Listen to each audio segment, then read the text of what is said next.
Hello friends, welcome to the world of CMA. നമ്മൾ ഇന്ന് contract കോസ്റ്റിംഗിലെ first illustration start ചെയ്യുകയാണ്. Illustration number 11.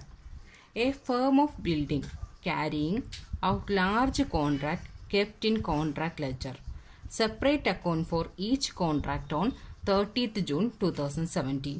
The following were shown as being the expenditure in connection with the contract number 5555.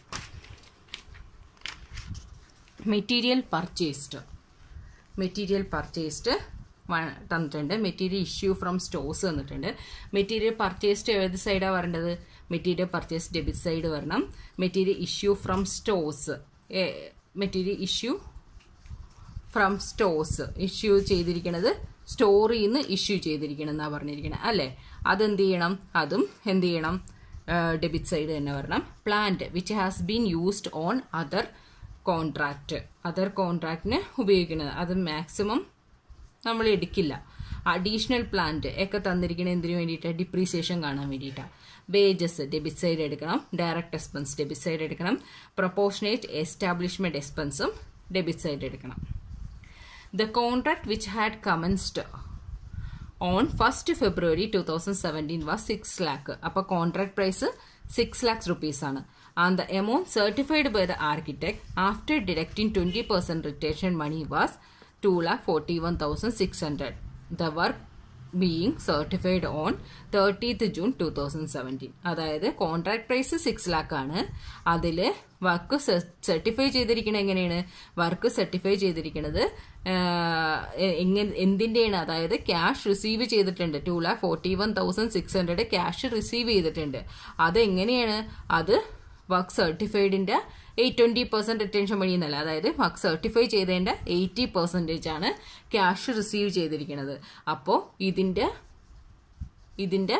80% ഉള്ളൂ. അപ്പോൾ 100% ആയിരിക്കുള്ളൂ എന്ത് work certify ചെയ്തിരിക്കുന്നത്. അപ്പോൾ 80% ഇതാണെങ്കിൽ 100% എത്രയെന്നുള്ളത് കണ്ടുപിടിച്ചിട്ടാണ് അതാണ് വർക്ക് സർട്ടിഫൈഡ് ആയിട്ട് എഴുതേണ്ടത്. ഇത് ക്യാഷ് റിസീവ്ഡ് ആണ്. Okay. The material on site were 19,716. അത് നമ്മൾ എന്ത് ചെയ്യണം? അത് ക്രെഡിറ്റ് സൈഡ് എഴുതണം. ക്ലോസിംഗ് ആണ്. Contract plan ledger was also kept in which depreciation was dealt with monthly. The amount debited in respect of that account is 2,260. ആ 2,260 എന്നുള്ളത് depreciation. അപ്പോൾ ഇതിന്റെ ഇമ്പോർട്ടൻസ് ഇല്ല. ഡിപ്രീസിയേഷൻ നമുക്ക് എത്രയെന്നുള്ളത് തന്നിട്ടുണ്ട്. കോൺട്രാക്ട് അക്കൗണ്ട് ചെയ്യാനാണ് പറഞ്ഞിരിക്കുന്നത്. അപ്പോൾ നമുക്ക് എപ്പോഴും പോലെ തന്നെ വരച്ച് നമുക്ക് ചെയ്യാം. കോൺട്രാക്ട് അക്കൗണ്ട് നോമിനൽ അക്കൗണ്ട് ആണെന്ന് നമ്മൾ പഠിച്ചു അല്ലേ? അപ്പോൾ ആ നോമിനൽ അക്കൗണ്ട് വരയ്ക്കണ പോലെ തന്നെ ഞാൻ വരച്ചിട്ടുണ്ട്. പർട്ടിക്കുലർ എമൗണ്ട് അതിൽ നമുക്ക് ഇതനുസരിച്ച് തന്നെ ഇതിൽ തന്നിരിക്കുന്ന ഇൻഫർമേഷൻ അനുസരിച്ച് തന്നെ നമുക്ക് സ്റ്റാർട്ട് ചെയ്യാം. Material purchased 1,16,126. Okay. To material purchased 1,16,126. to material issued from stores 19,560. Material issued 19,570. to plant അത് എഴുതണ്ട. Wages 1,47,268. 1,47,268. Direct expense 4,052.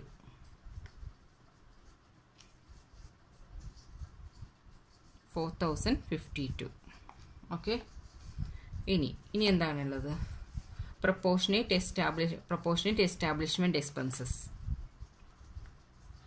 Proportionate establishment expenses എത്രയാണ്?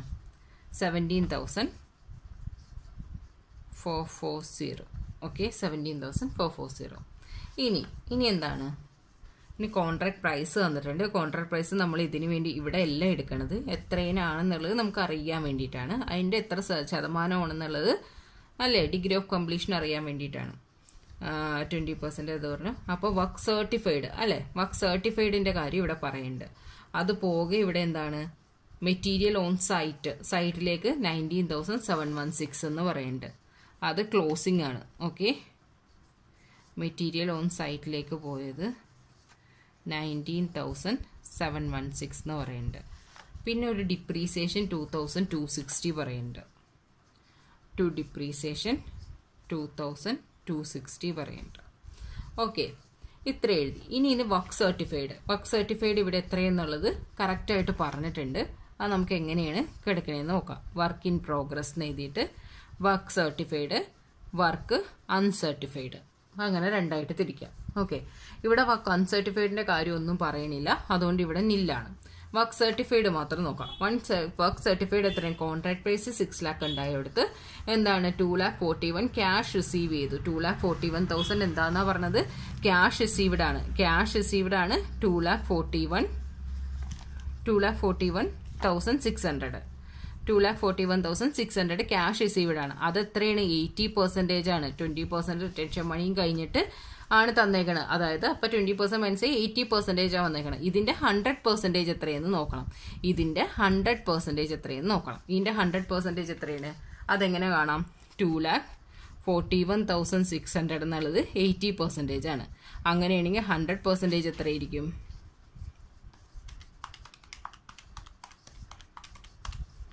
3,02,000. ഇതാണ് എന്ത്? Work certified 3,02,000.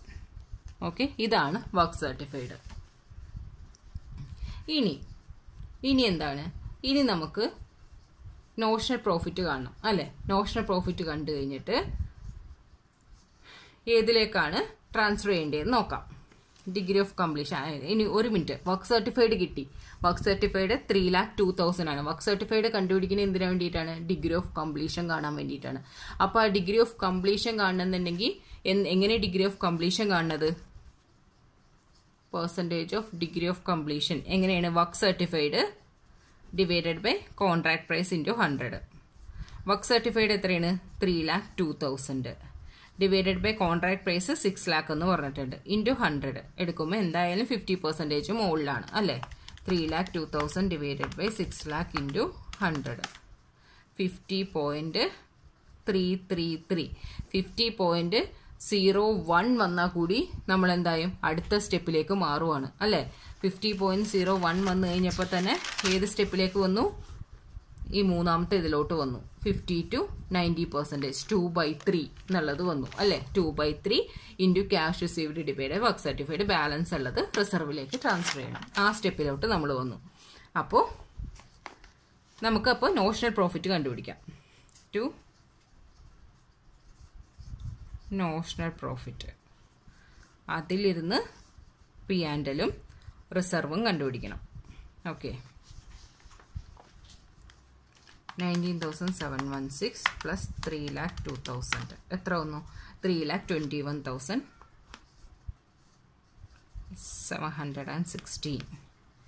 ഇനി 116,126 570 147,268 4052 17,440,2260 15,000. നോഷണൽ പ്രോഫിറ്റ് എത്രയാണ്? 15,000 ആണ് വന്നത്. നോഷണൽ പ്രോഫിറ്റ് 15,000 വന്നു. ഇനി P&L-ലോട്ട് എത്ര ട്രാൻസ്ഫർ ചെയ്യണം? P&L-ലോട്ട് നമുക്ക് തേർഡ് സ്റ്റെപ്പാന്ന് പറഞ്ഞു അല്ലെ? 2/3 ആണ് ട്രാൻസ്ഫർ ചെയ്യേണ്ടതെന്ന് പറഞ്ഞു. അപ്പോൾ P&L-ലൊക്കെ ട്രാൻസ്ഫർ ചെയ്യേണ്ട എങ്ങനെയാണ്? 15,000 ഇൻറ്റു 2/3 ഇൻറ്റു എന്താണ്? Cash received. ക്യാഷ് എത്രയാണ് റിസീവ് ചെയ്തത്? ക്യാഷ് റിസീവ് ചെയ്തത് 2,41,600 ഡിവൈഡഡ് ബൈ വർക്ക് സർട്ടിഫൈഡ് 3,02,000. അപ്പോൾ 15,000 ഇൻറ്റു 2/3 ഇൻറ്റു 2,41,600 ഡിവൈഡഡ് ബൈ 3,02,000 എത്ര വരും? 8,000 വരും. 8,000 ആണ് P&L-ലോട്ട് ട്രാൻസ്ഫർ ചെയ്യേണ്ടത്. ബാലൻസ് ആ 15,000-ൽ 7,000 റിസർവിലേക്കും ട്രാൻസ്ഫർ ചെയ്യാം. 3,21,716. ഓക്കെ, എല്ലാവർക്കും മനസ്സിലായിട്ടുണ്ടാവുന്നു വിശ്വസിക്കുന്നു. ഇതിൽ നമ്മൾ എക്സ്പെൻസ് എല്ലാം എന്താണോ തന്നത് അത് അങ്ങനെ തന്നെ എഴുതുക ചെയ്തത്. ക്രെഡിറ്റ് സൈഡും അതേപോലെ എഴുതി. അതിൽ വർക്ക് സർട്ടിഫൈഡ് ചെയ്യാനുള്ളത് മാത്രമാണ്. വർക്ക് സർട്ടിഫൈഡിൽ നമുക്ക് വർക്ക് സർട്ടിഫൈഡ് ഇതാണെന്നുള്ളത് നമുക്ക് തന്നിട്ടുണ്ടായില്ല. അതിനുള്ള ഒരു ക്ലൂ എന്തായിരുന്നു? വർക്ക് സർട്ടിഫൈഡിൻ്റെ 80% ആണ് ക്യാഷ് റിസീവ് ചെയ്തതെന്നുള്ളത് തന്നിട്ടുണ്ടായിരുന്നു. അപ്പോൾ അതിൻ്റെ ആ ക്യാഷ് റിസീവ്ഡിൻ്റെ 100% ആയിരിക്കും എന്ത് വർക്ക് സർട്ടിഫൈഡ്. അങ്ങനെ നമ്മൾ ആ 80%ൽ നിന്ന് 100% കണ്ടുപിടിച്ചു, വർക്ക് സർട്ടിഫൈഡ് എഴുതി. വർക്ക് അൺസർട്ടിഫൈഡിനെ കുറിച്ച് ഒന്നും പറയുന്നില്ല, സോ അതവിടെ വിട്ടു. അത് കഴിഞ്ഞിട്ട് നമ്മൾ എന്ത് ചെയ്തു, അത് ബാലൻസ് ചെയ്ത് കഴിഞ്ഞിട്ട് വർക്ക് സർട്ടിഫൈഡ് കണ്ടു കഴിഞ്ഞപ്പോൾ നമ്മൾ എന്ത് ചെയ്തു, ഡിഗ്രി ഓഫ് കംപ്ലീഷൻ കണ്ടുപിടിച്ചു. ഏതിലാണ് P&L അക്കൗണ്ടിലേക്ക് ട്രാൻസ്ഫർ ചെയ്യേണ്ടത്, ഏത് പ്രപ്പോർഷനേറ്റ് ആയിട്ടാണ് ട്രാൻസ്ഫർ ചെയ്യേണ്ടത് നോക്കണ്ടേ, അതിന് വേണ്ടിയിട്ട്. അപ്പോൾ ഡിഗ്രി ഓഫ് കംപ്ലീഷൻ കണ്ടുപിടിക്കണമെന്നുണ്ടെങ്കിൽ എല്ലാ ഇതെന്തായിരുന്നു, work certified divided by contract price into 100. അതപ്പോൾ 50ക്ക് മേലെയാണ് വന്നത്, 50% മേലെയാണ് വന്നത്. അതുകൊണ്ട് തന്നെ എന്തായിരിക്കും നോഷണൽ പ്രോഫിറ്റ്, അത് കഴിഞ്ഞിട്ടുള്ള ബാലൻസ്, ആ നോഷണൽ പ്രോഫിറ്റ് എടുത്തിട്ട് നോഷണൽ പ്രോഫിറ്റ് ഇൻറ്റു 2/3 ഇൻറ്റു എന്തായിരിക്കും cash received divided by work certified. Cash received divided by work certified. അങ്ങനെ ആ ഫോർമുലയിൽ ചെയ്തിട്ട് P&L അക്കൗണ്ടിൽ ട്രാൻസ്ഫർ ചെയ്തു. ആ കിട്ടുന്ന ഫിഗർ എന്താണോ അത് P&Lലേക്ക് ട്രാൻസ്ഫർ ചെയ്തു. ബാലൻസ് എല്ലാം എന്തായിരുന്നു, നോഷണൽ പ്രോഫിറ്റിലിരുന്ന് P&Lലേക്ക് ട്രാൻസ്ഫർ ചെയ്ത് കഴിഞ്ഞാൽ ബാലൻസ് പറഞ്ഞത് എന്തായിരിക്കും, ബാലൻസ് പറഞ്ഞതാണ് റിസർവ് അക്കൗണ്ടിലേക്ക് ട്രാൻസ്ഫർ ചെയ്തത്. ഓക്കെ, ഇതൊരു സിമ്പിൾ പ്രോബ്ലം ആണ്. ഇതിൽ അത് വെച്ച് തന്നെ സ്റ്റാർട്ട് ചെയ്തു എന്നേ ഉള്ളൂ. ഇനി illustration 12. A contractor has undertaken a construction work at price of 5 lakhനാണ് എടുത്തിരിക്കുന്നത്. And began the execution of work 1st January 2016. ഈ ഡേറ്റ് എപ്പോഴും ശ്രദ്ധിക്കണേ, കാരണം ഒരു വർഷത്തിന് എപ്പോൾ വേണമെങ്കിലും തുടങ്ങാം. നമുക്ക് ആ ഒരു വർഷത്തേക്കുള്ളത് 6 മാസമായാലും 8 മാസമായാലും 12 മാസമായാലും നമുക്ക് അത് മാത്രമേ എടുക്കാൻ മതി. അതുകൊണ്ട് ഡേറ്റ് തന്നിട്ടുണ്ടെങ്കിൽ എപ്പോഴും നമ്മൾ ശ്രദ്ധിക്കാം. Following are the particulars of contract up to 31st December 2016. January തുടങ്ങി ഡിസംബറിലാണ് ഇത് കോൺട്രാക്ട്. അപ്പോൾ കുഴപ്പമില്ല, അത് 12 മന്തിനെ ഉണ്ട്. Machinery, material, wages, direct expense, uncertified work ഉണ്ട്. കഴിഞ്ഞ പ്രോബ്ലത്തെ ഉണ്ടായില്ല. വേജസ് ഔട്ട്സ്റ്റാൻഡിംഗ് തന്നിട്ടുണ്ട്, വേജസിനോട് ആഡ് ചെയ്യുക. വാല്യൂ ഓഫ് പ്ലാന്റ് ക്ലോസിംഗ് ആണ്. Over head, material return, work certified, cash received, material. Okay, It was decided that the profit made on the contract in the year should be arrived at by deducting the cost of work certificate from the total value of architect certificate. That 1/3 of the profits arrived at should be regarded as a provision against contingency, and that such provision should be increased by taking the credit of profit and loss account only such portion of 2/3 profit. As the cash received to the work certified. ഇതെന്താന്ന് മനസ്സിലായോ? ഇത് തരേണ്ടത് നമ്മളെ confuse ആക്കാൻ വേണ്ടി മാത്രമാണ്, വേറെ ഒന്നിനുമല്ല തന്നേക്കണത്. കാരണം എന്താ, നമ്മൾ ആ ഒരു എന്താണ് ഡിഗ്രി ഓഫ് കംപ്ലീഷൻ നോക്കിയിട്ട് ആണ് തീരുമാനിക്കുന്നത് അല്ലേ. 1/3 ആണെന്നുണ്ടെന്നുണ്ടെങ്കിൽ നമ്മൾ എന്ത് ചെയ്യുമെന്നാ പറഞ്ഞത്, നമ്മളിവിടെ പഠിച്ചിട്ടുണ്ടായിരുന്നു. എന്ത് ചെയ്യുമെന്ന്, 25% വരെയാണെങ്കിൽ P&Lലേക്ക് ട്രാൻസ്ഫർ ചെയ്യൂല, ഇതേ ഉള്ളൂ. അല്ലാന്നുണ്ടെങ്കിൽ 50% വരെയാണെന്നുണ്ടെങ്കിൽ 1/3 എടുക്കുമെന്ന് പറഞ്ഞിട്ടുണ്ടെങ്കിൽ 1/3 എടുക്കുവാണെങ്കിൽ ബാലൻസ് എല്ലാം റിസർവിലേക്ക് എടുക്കും. അതല്ലാന്നുണ്ടെങ്കിൽ 2/3 എടുക്കണമെന്നാണ്. ആ സംഭവം തന്നെയാണ് ഇവിടെ അവർ ഡീറ്റെയിൽഡ് ആയിട്ട് പറയണത്. അത്രയും മാത്രമേ ഉള്ളൂ, അത് ചുമ്മാ കൺഫ്യൂസ് ചെയ്യാൻ മാത്രമേ ഉള്ളൂ. ഇത് അപ്പോൾ തുടർന്ന് നമുക്ക് ചെയ്യാം. അപ്പോൾ നമ്മൾ വരച്ചിട്ടുണ്ട്. അതിലെന്ത് ചെയ്യണം, ഫസ്റ്റ് മെഷീനറിയാണ് തന്നേക്കണത്. So machinery account 30,000, material 1,70,698, wages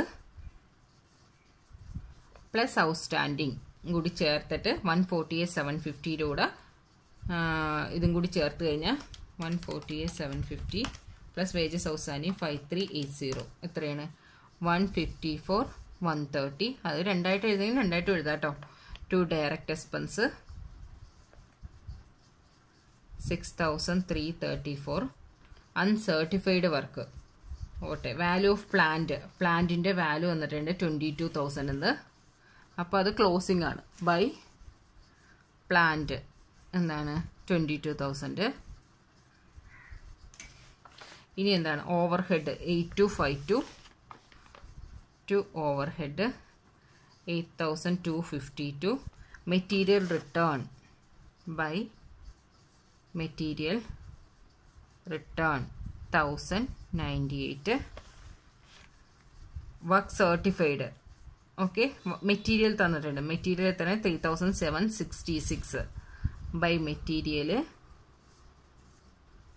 3,766 by work in progress work certified. Work certified എത്രയാണ്? 3,90,000. Work uncertified. വർക്ക് അൺസർട്ടിഫൈഡ് എത്രയാണ്? 9,000. ഓക്കെ, ഇനി ഇതിൻ്റെ ടോട്ടൽ കാണാം. എങ്ങനെയാണ്? 3,99,000. ഓക്കെ, ഇതെല്ലാം പൊതുവെ തന്നിട്ടുണ്ട്. ഇനി നമുക്ക് എന്ത് ചെയ്യണം? ഡിഗ്രി ഓഫ് കംപ്ലീഷൻ കാണണം. ഡിഗ്രി ഓഫ് കംപ്ലീഷൻ കാണണമെന്നുണ്ടെങ്കിൽ ഡിഗ്രി ഓഫ് കംപ്ലീഷൻ എത്രയെന്നുള്ളത് നമുക്ക് നോക്കാം. എങ്ങനെയാണ്? വർക്ക് സർട്ടിഫൈഡ് 3,90,000 ആണ്. കോൺട്രാക്ട് പ്രൈസ് 5 lakh ആണെന്ന് പറഞ്ഞു. എന്തായാലും കൂടുതലാണ് അല്ലേ? 50% കൂടുതലാണ്. 78 വന്നിട്ടുണ്ട്. അപ്പോൾ എന്താണ് ഡിഗ്രി ഓഫ് കംപ്ലീഷൻ? 78% വരുമ്പോൾ ഡിഗ്രി ഓഫ് കംപ്ലീഷൻ പെർസെൻറ്റേജ് 78% ആണ്. അപ്പോൾ അതെന്ത് ചെയ്യണം? 2/3 ആണ്. 50 to 90 എന്ന് പറഞ്ഞാൽ 2/3 അല്ലേ? അതിലാണ് എടുക്കേണ്ടത്. അപ്പോൾ notional profit into 2/3 into cash received divided by work certified. ഇനി ഇതിൻ്റെ ടോട്ടൽ എത്രയെന്ന് നോക്കാം. 3,99,000, 3,766, 1,098, 22. ഇത് ഭയങ്കര സിമ്പിളായിട്ടുള്ള പ്രോബ്ലമാണ്. ഉള്ളതിൽ സിമ്പിളായിട്ടുള്ള 2 പ്രോബ്ലമാണ് ഇപ്പോൾ നമ്മൾ ചെയ്തത്. സോ ഇനിയുള്ളതൊക്കെ കുറച്ചും കൂടി ഡിഫറെൻറ്റാണ്, ടഫായിട്ട് പറഞ്ഞാണ്.